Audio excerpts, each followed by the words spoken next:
this deserves a lot more credit than it's been getting. The Acolyte, the latest television series in the ever-expanding Star Wars universe, has been intensely polarizing since its announcement, with certain fans decrying the female-centric description used to sell the series, attacking the cast, creator, and nearly everyone else involved for pushing an agenda or not having enough prior knowledge of the larger Star Wars universe, and seemingly finding some new thing in each episode to use as evidence of the show supposedly killing the entire franchise. But you know what most of the vitriolic complaints about the Acolyte haven't talked about? The actual show, the story, the characters, the deeper and substantive elements that make any work of art meaningful. But the show's defenders most certainly have. Critical reception to the series has been mostly positive, with observers Dylan Roth praising the show's ability to tell its own story, compared to the other, often nostalgia-focused previous Star Wars shows. And Moviephile's Elliot Collins calling it a welcoming addition to the Star Wars universe, giving us new and complex characters to explore a new way to view the Jedi outside of the Skywalker era. And despite the backlash, it's obvious that many fans have also embraced this new take on the beloved sci-fi series. Since its premiere, The Acolyte has consistently been one of, if not the most viewed streaming show across all major platforms, and it raked in 11.1 million views in its first 5 days, the biggest Disney Plus series premiere of 2024 so far, even beating the likes of X-Men '97. And things like the viral Yord Horde hashtag, centered on Charlie Barnett's character, show that the series does have a positive online community surrounding it. So why the backlash then? What is it about this one show that has so many Star Wars fans ready to burn its creators at the stake, while also having so many others willing to die on the hill defending it? What does the Acolyte have to offer that its detractors either can't see or don't care about? And how has the backlash gotten so out of control so quickly? Well, ready your lightsaber and let the Force flow through you as we explore why the internet is wrong about the Acolyte. As mentioned previously, most of the Acolyte's biggest detractors tend not to discuss the show's more substantial elements. So if you're only aware of the series through the loudest segments of the discourse, you may be confused as to what this show is actually about. So here's a quick overview. Set 100 years prior to the Phantom Menace, the story centers on two twins played by Amandla Stenberg, May, a dark side warrior on a quest to kill multiple Jedi, and Osha, the former Padawan of Master Saul, played by Lee Chong-jae, who left the Jedi Order and started work as a live-in starship mechanic prior to the start of the series. The major hook here is that the Jedi that May is killing are all connected to the fire that killed the twins' mothers, and that each twin believes to have killed the other. Hence why Osha is initially framed for the murders, and why Saul brings her in to aid the investigation. Right off the bat, the show is delivering on both intrigue and personal stakes. Twin sisters on opposite sides of a fatal yet personal conflict that aren't even initially aware that the other one is alive is fertile ground for compelling character drama. And the show absolutely delivers on that potential, thanks in no small part to Stenberg's stellar performance as both characters. And while some of the show's mysteries are a tad predictable, others are very much not. And the series is more than capable of surprising its audience and leaving them constantly wondering what could happen next.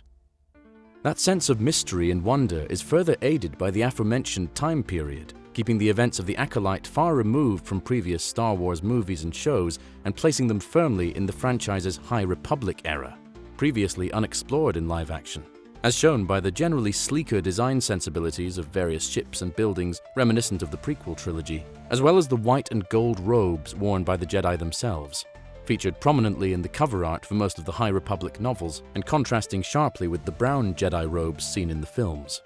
By divorcing the series from much of the main Star Wars timeline, the Acolyte simultaneously frees itself to tell its own unique story, since it's so far removed from everything else as to not impact canon too dramatically, and forces itself not to use legacy cameos as a crutch like other Star Wars shows have, as most of the franchise's recognizable characters haven't even been born yet during the events of the series.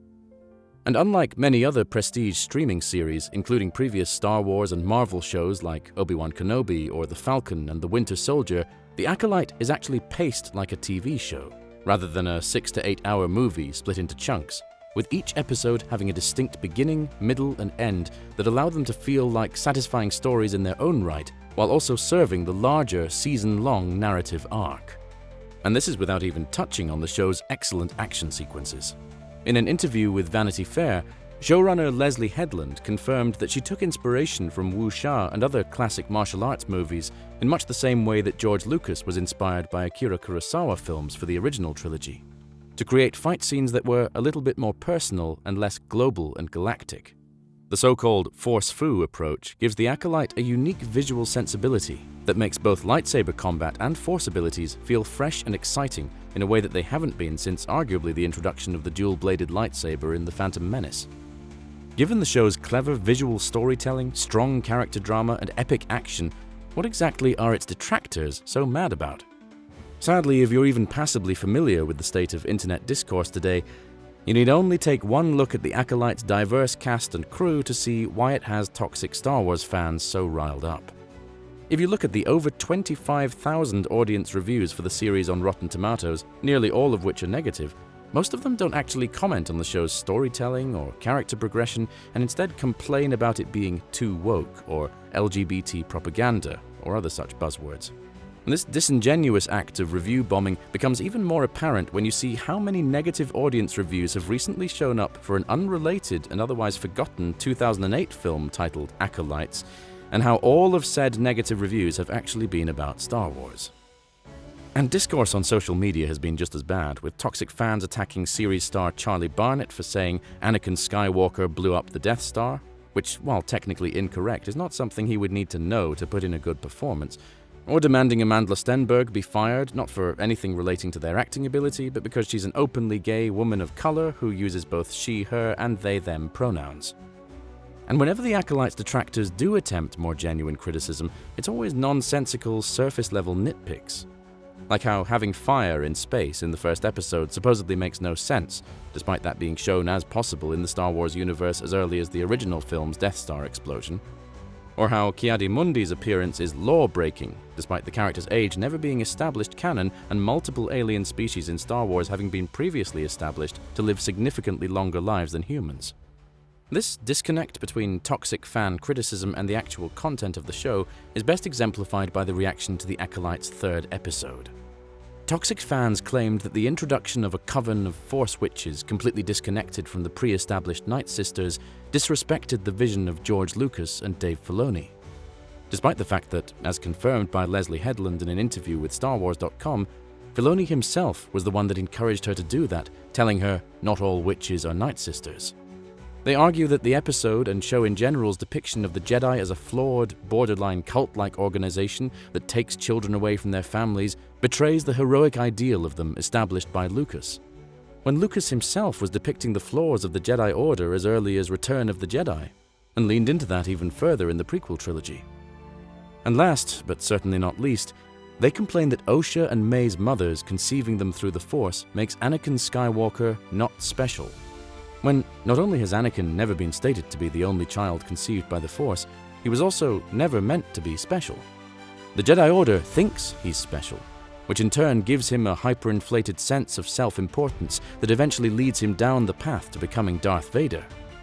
But he's ultimately no different than any other Jedi, and that's the point. The show is very clearly carrying on the themes of the prequel trilogy, all of which were directed by George Lucas. And if its detractors who so frequently shout that Lucas deserved better can't see that, then maybe they weren't paying enough attention. The Acolyte may not be a perfect series, nor is it for everyone.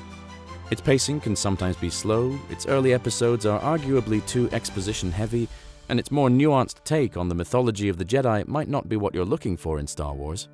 But the vitriolic backlash against it is without a doubt overblown.